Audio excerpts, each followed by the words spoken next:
We're going to move to, as we are just about the halfway point, but there are a number of questions that have come in from the audience. So as I'm scrolling through here, the first one, David, what are you seeing as common holdups or nuances that will stall progression in the programmatic approach? Yeah, I think so I guess two thoughts there. The first one is something we've touched on is not having that alignment with between the business and the lines on the boots on the ground, the lines of business.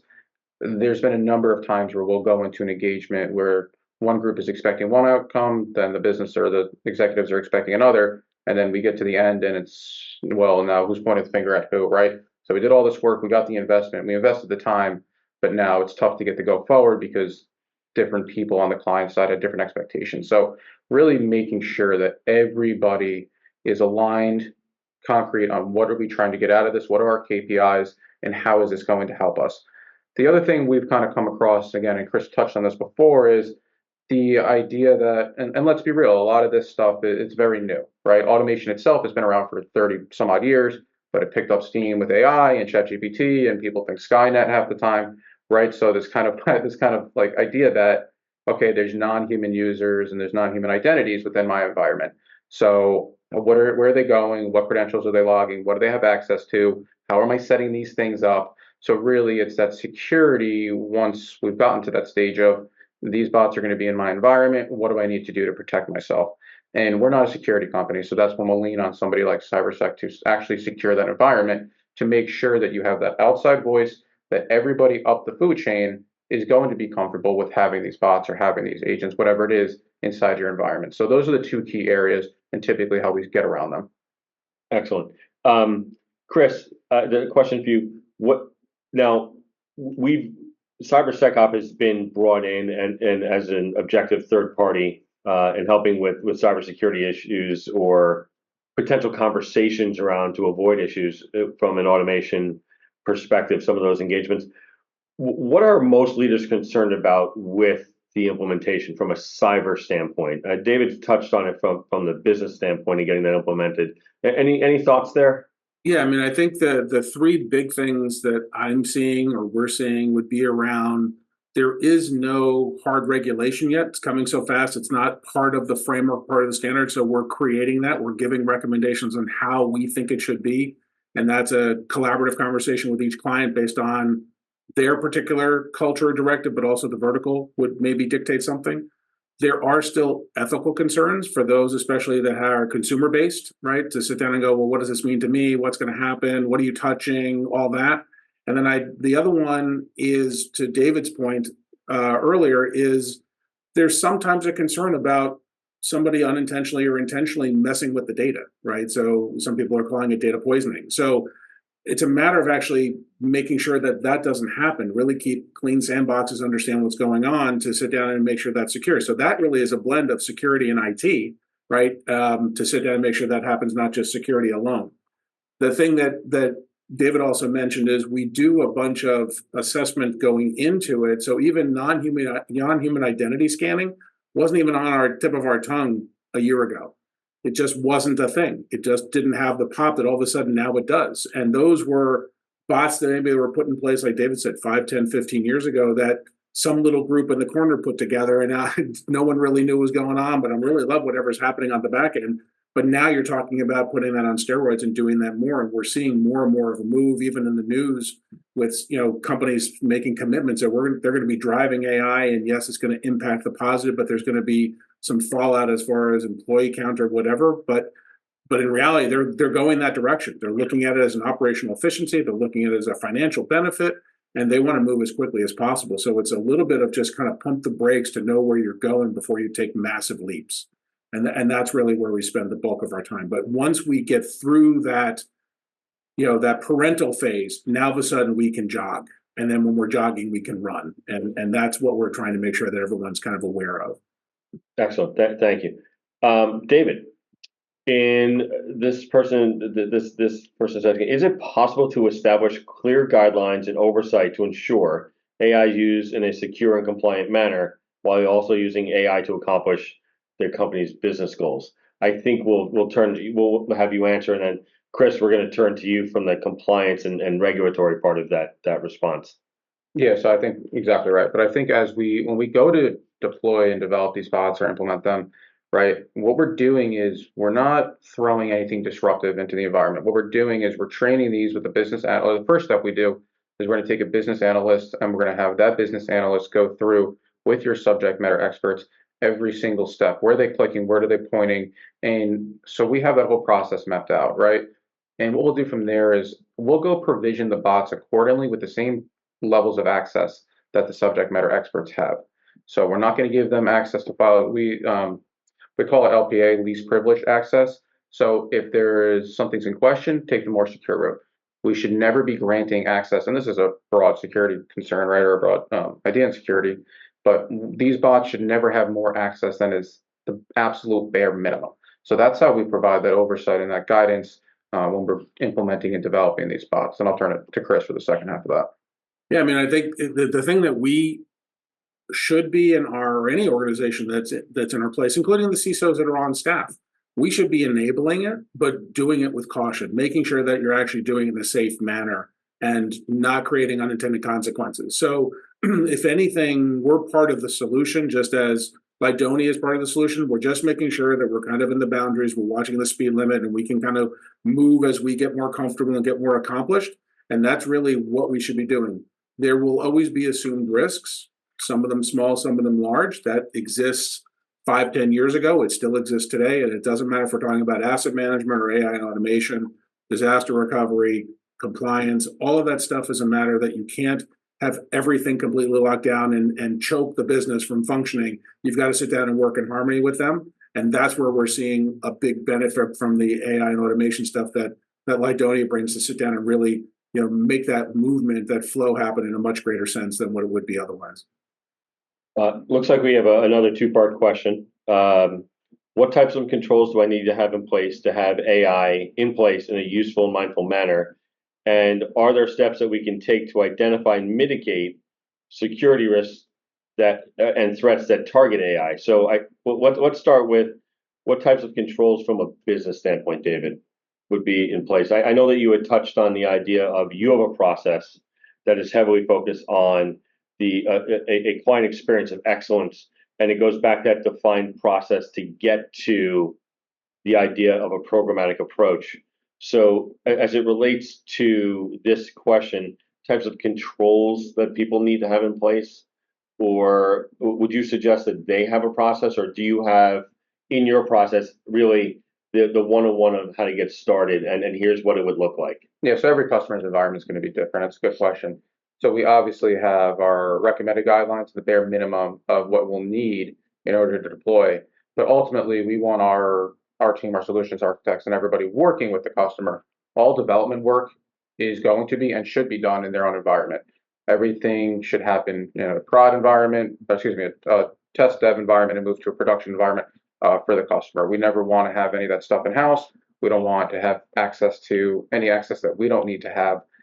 So really, we want to try to adhere to the customer's security protocol as much as possible and make sure that all development work, anything we're touching, is provisioned to their standards and being done we want the least touch. Everything should be being done on their side of the house.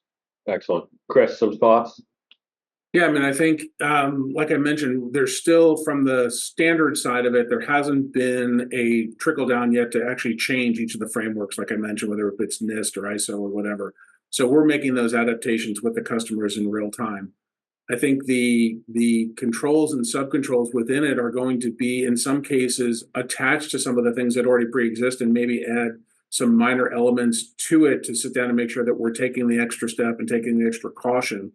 Right now, I would say it's not slowed down any of the development or any of the companies. It's really putting stuff in place and getting the process, I would say, is more fluid right now, because they know that they need the policies and the frameworks and the cultural announcements and the boundaries in place so they can move forward. So there's definitely great interest in adopting to AI. You read about it, but the organizations are making sure that they're doing it with whatever protective cautions they can. And they also realize that whatever that might be written today might have to change in 3, 6, 9 months based on a new use case or a new situation or a new technology that wasn't available before, that they have to then tweak again.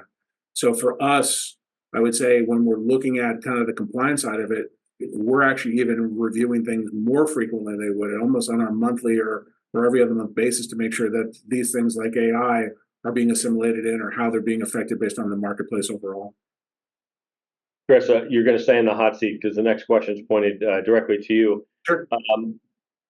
From a practice standpoint, meaning more for your experience, and as well as provide some insight to this. So the question is, can AI in general be used to improve the effectiveness and efficiency of my organization's security operations? I mean, we're cautious about Gen AI compared to, say, Copilot, which is a closed environment. I don't think there is as much awareness that everything you're putting in is also shared for the next person to ask a similar question. So realistically, we're recommending to limit the amount of use for just Gen AI use cases because you're probably unintentionally sharing information you weren't even aware of. It's different if you're sitting down trying to write a resume or doing trying to put a job posting together, whatever. Those are kind of innocuous use cases. But when you're using it at the business level, it definitely could create some problems. You're getting into, we're one of the biggest things is policy, where we're spending a lot of time on general use policies inside of each organization on what is or is not acceptable and what can and can't be used, or maybe by department, it might be fine, let's say for HR, but not fine for, say, finance. Those are decisions that each organization is going to make based on their particular business or vertical that they serve. An interesting question, and it typically is implementing an AI solution disruptive. I think this is a great question, but unfortunately not one with a direct black and white answer, as it depends on the organization, the use cases that they're trying to implement, where they want to fall, and what they're considering disruptive. So, David, do you mind just adding some commentary around that? Yeah, I think for the most part, you're pretty on point there, right? When we think about disruptive, it's really not disruptive. It's a matter of investment in time. I mentioned earlier, we're going to have the business analysts go ahead and speak with the subject matter experts and things of that nature, right? What we tend to find is the reason we do that rather is because there's a lot more happening that may meet the eye. So I wouldn't necessarily call it disruptive from that perspective, but it also goes back to that pragmatic approach. Where we also see companies fail is if they want to start out of the gate with one massively complex use case that's touching 17 different systems and has all these advanced technologies and this and that, right? That's when it comes disruptive. One, because the ROI is probably not there, and then two, you have to try to tie all these things together. So that's when it gets a little bit messy, and that's typically why we recommend start with those simpler use cases with the high time to value where we know they're going to work, where they're touching less systems in general. So again, it's back to that toe dip, that walk, crawl, run, crawl, walk, run that Chris mentioned earlier. So it's not disruptive, it's an investment of time. But like any investment, you have to make sure you're picking the right one and you're in it for the long run. This isn't trading options, where this is a long, pragmatic approach. So if you do it the right way, it's not disruptive, it's an investment. If you do it the wrong way, then yes, it is absolutely disruptive. Understood. So at times, the term disruptive or being disruptive is a bit unfair, because there is a difference between investing in your business and disrupting your business. Right. That's a fair comment. It's a fair comment. It goes back to that project versus program approach. It's, if you're going to swing for the fences, throw everything out of it, pull your team off of their workload for 2 weeks because you're trying to, take a stab at something blindly, that's going to be disruptive. And I think that applies to most things. But if you're going to have a nice simplified approach, you have somebody who's been there, done that, showing you, guiding you, then it's an investment. Understood. So, and I think let me add one thing to what David said, because I agree 100%. I think the ones that are disruptive are the ones where there may be a skill gap that is missing inside that organization, and there's a push from the business to just get it done. So the planning is quick and inadequate. The skill set is short of what it could be, and someone's being forced all of a sudden go, hey, you're the new AI guy, go figure it out. And now you've got a problem that shouldn't have happened if, in fact, the business was doing it at a controlled pace. So it really, that would be, to me, the only thing that we've seen so far that's been in that kind of disruptive category. Otherwise, everything else, like David said, with proper planning, proper awareness, proper safeguards, and starting small and building, and often building rapidly, is really the safest pattern. Excellent.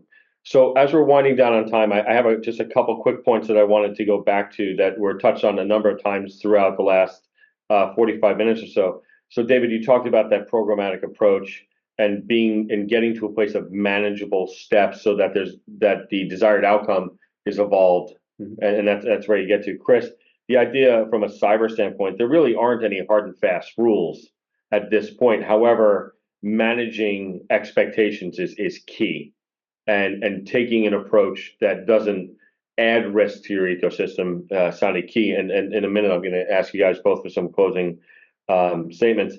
We'll go back to that defined process, and to me, that really, to get to that experience of excellence for the end client and for the business. To me, that applies to both from a cybersecOps standpoint as well as the Lydonia standpoint, and the idea of leveraging automation and AI to uptask the staff, right? Moving the skilled labor to where those skills are really needed. So to me, those are some of the points that really stuck out. So, David, just some closing thoughts? Yeah, I think, listen, automation AI, I'll say it broadly, while it may seem new, it may seem complicated on the surface, it really isn't that challenging, but you have to approach it the right way. Work as a team, work in as an organization, determine what you want to get out of it. Is it hard dollars or soft dollars? Whatever it is, and then work with people who have been there and done that before. This isn't something I'd necessarily recommend trying on your own. I'm sure you have a great team, I'm sure you may have a great staff, but lean into partners who have experience, who can show you where to look, who can show you what works and what doesn't, and then take those pragmatic steps, and you'll absolutely be successful. Excellent. Thanks, David. We really appreciate you joining us today. Chris, any closing thoughts? Yeah, I mean, I would echo everything that David's talking about from a pure security or cybersecurity perspective. Like I mentioned, those three swim lanes. Really excited about how AI and automation is going to start filtering its way, finding its way into the tool sets, the defensive side of things. That's going to improve things tremendously for that segment of the world. For what we're doing with Lydonia, to sit down and actually make sure an organization is prepared, aware, and smartly going into it. We're spending a lot of time making sure that we look at that data classification and mapping piece, make sure that the data is segmented. Even for some instances, we've been helping build out SecDevOps environments so that the environment is completely clean and safe to sit down and build and write code and be able to then take it out into production and been run through, code testing and all that. So for us, I think it's going to happen as rapidly as we keep seeing it in the news. We're seeing small, medium, large, and extra large companies diving in with both feet. And all we're working on is trying to make sure that they're going with caution, knowing that this is still a new space. It's not fully vetted yet. It's not mature enough to go at some of the paces that people want to go to. But to David's point, some of these small to medium changes or projects or bots can have massive impacts, and massive impacts both on operation and cost saving. So we're high on automation. We're high on Lydonia. They're a great partner. They do amazing work for their customer, and looking forward towards the future. Chris, thank you again for your time today and joining us on the panel. Thank you again so much. Take care, everybody.